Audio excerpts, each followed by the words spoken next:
Instrumen penelitian. Ya, ini pada bagian skripsi sangatlah penting karena instrumen adalah pengukur utama dalam sebuah penelitian ya. Penelitian dilakukan terhadap data. Jadi hakikat instrumen itu adalah meneliti data. Yang diteliti adalah data. Instrumen adalah alat yang dipergunakan dalam mengambil data pada suatu penelitian. Jadi pentingnya menentukan instrumen dalam sebuah penelitian karena akan mempengaruhi data yang kita ambil. Instrumen menentukan kualitas data yang dikumpulkan. Maka oleh sebab itu, instrumen harus tepat dan harus benar dan juga harus berkualitas. Karena kalau instrumen kurang tepat, maka data yang diperoleh juga kurang tepat. Sama sepertinya misalnya kita melakukan seleksi perlombaan membaca puisi. Ada beberapa kriteria membaca puisi yang baik. Memperhatikan intonasi, memperhatikan volume suara, memperhatikan ekspresi atau mimik wajah, apalagi memperhatikan artikulasi berbicaranya jelas atau tidak. Nah, semakin instrumennya baik, maka akan menghasilkan pembaca puisi yang baik. Oleh sebab itu, semakin baik instrumen yang dibuat atau yang dipilih, maka akan menghasilkan data yang sesuai dan menghasilkan data yang berkualitas sesuai dengan penelitian yang kita harapkan. Sebelum melakukan instrumen atau sebelum memilih instrumen atau menentukan instrumen, ada beberapa syarat yang harus dilakukan. Yang pertama adalah reliabilitas atau keterandalan. Jadi, instrumen tersebut memiliki keajekan hasil pengukuran bila digunakan oleh orang yang lain. Jadi, sama. Instrumen yang Anda gunakan bisa juga digunakan oleh orang lain. Misalnya Anda menentukan kriteria baca puisi yang baik ada 5 tadi. Nah, instrumen tersebut bisa juga nggak digunakan orang lain jika ingin mengukur kemampuan membaca puisi seseorang. Jika tepat dan jika baik keterandalannya, maka instrumen yang Anda buat adalah instrumen yang reliabilitas, itu ya. Kemudian ada validitas atau kesahihan. Sebagai alat pengukur dapat menunjukkan sejauh mana alat pengukur itu dapat mengukur hal-hal yang akan diukur. Nah, valid tidak sih instrumen yang Anda buat? Sesuai tidak sih instrumen yang Anda buat itu? Misalnya Anda mengukur sesuatu tersebut harus juga tepat, harus juga sesuai, harus sahih gitu kan. Jadi tidak bisa Anda mengukur itu dengan hal-hal yang lain. Jadi ukurannya harus sesuai dengan apa yang akan Anda ukur. Itu adalah valid, sesuai atau tidak. Data atau objek yang akan Anda teliti itu saat diukur sesuai atau tidak. Metode kerja dalam penelitian sastra. Yang pertama itu adalah tahap pra-penelitian. Yang kedua adalah pelaksana penelitian dan tahap ketiga adalah penulisan laporan. Tahap pra-penelitian adalah tahapan yang menuntun peneliti untuk berusaha merumuskan secara jelas tentang masalah yang hendak dipecahkan melalui penelitian. Jadi ini tahap Anda mengumpulkan, mengamati, merumuskan apa yang akan Anda teliti, apa yang akan Anda bahas. Nah, Anda sudah membayangkan di tahap ini atau sudah merencanakan di tahap ini. Kemudian tahap pelaksanaan penelitian.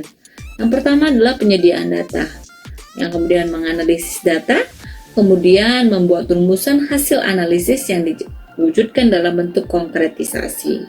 Jadi ini adalah pelaksanaannya, data yang kita ambil, kita sediakan, dan kita analisis, dan kita akan merumuskan hasilnya bagaimana.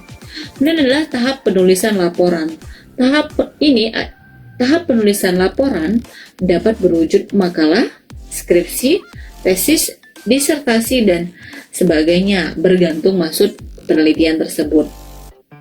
Jadi, penulisan laporan adalah hasil dari perencanaan penelitian saudara dari bab 1, 2, 3, 4, dan data 5 serta daftar pustaka. Ibu rasa demikian. Kita lanjutkan ke slide yang berikutnya. Slide yang ini akan membahas tahap pra-penelitian. Yang pertama adalah bagian pendahuluan.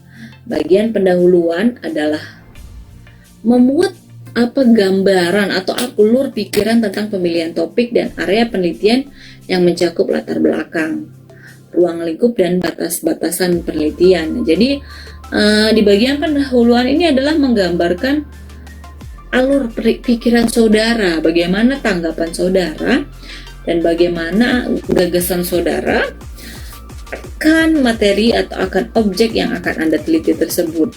Anda uraikan topik-topiknya, latar belakangnya, mengapa Anda memilih hal tersebut, apa pentingnya penelitian tersebut dibahas, adakah inovasi-inovasinya, dan apakah informasi yang akan diperoleh pada penelitian saudara yang akan lakukan.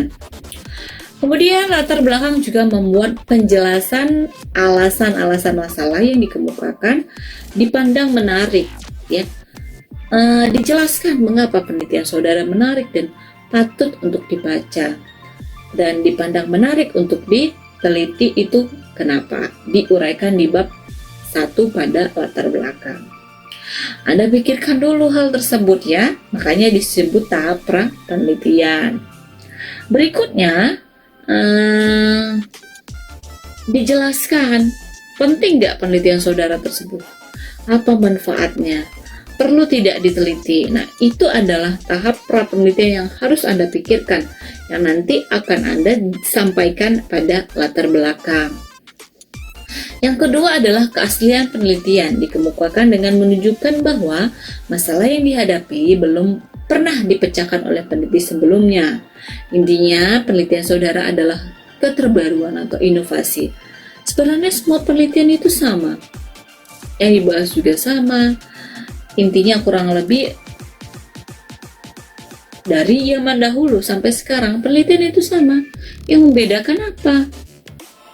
Yang membedakan adalah inovasinya, atau yang dibedakan adalah keterbaruan, atau belum ada yang meneliti penelitian tersebut. Jadi mengapa pentingnya penelitian tersebut? Ya, itu terkait yang Ibu sampaikan sebelumnya. Jadi kalau sudah dilakukan penelitian tersebut sama persis, tidak ada bedanya, jangan Anda lakukan karena sudah dilakukan oleh orang tersebut. Kecuali ada inovasi, ada pembaruan, atau ada revisi menurut saudara dari hasil penelitian terdahulu.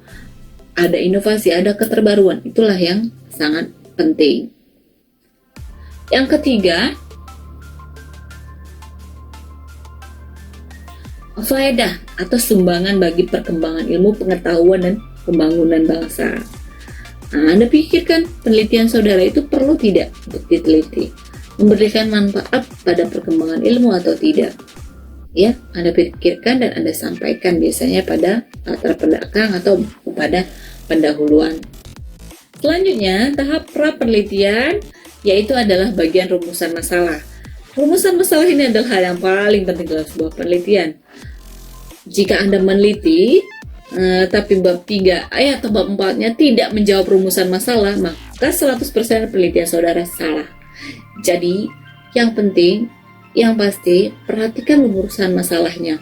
Tujuannya apa? Ya, terjawab tidak rumusan masalah tersebut atau tujuan tersebut pada bab 4 penelitian saudara, pada pembahasan.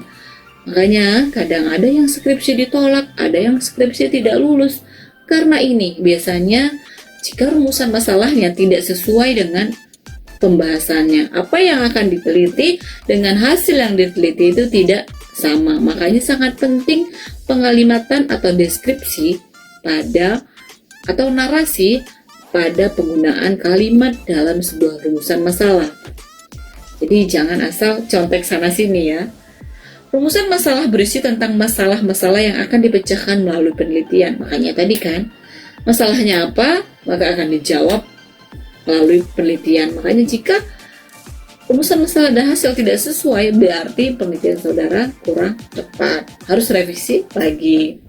Rumusan masalah harus spesifik dengan kalimat pertanyaan atau deklaratif. Udah disampaikan kan bahwa biasanya yang dicari adalah objek atau data dan disampaikan dengan kalimat pertanyaan, karena nanti akan ada jawaban, akan ada hasil dari rumusan masalah yang Anda buat.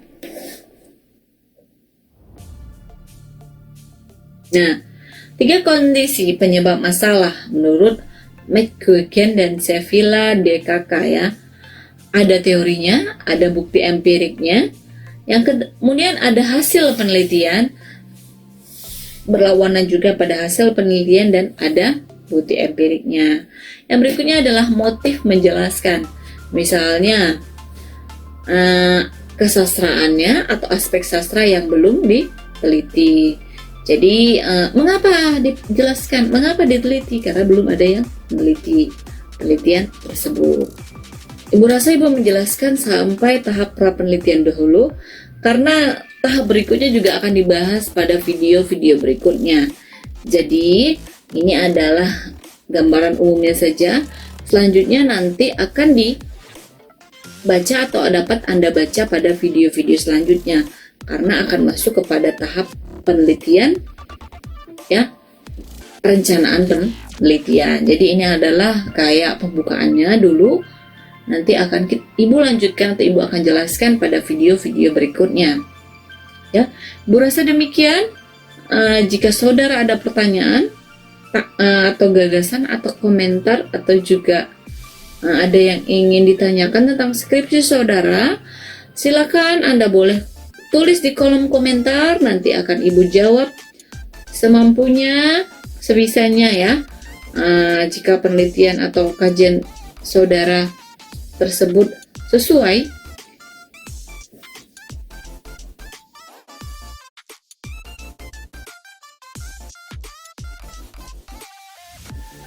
Kurasa demikian, semoga dapat memberikan manfaat. Ibu ucapkan terima kasih telah menyaksikan video ini sampai dengan selesai.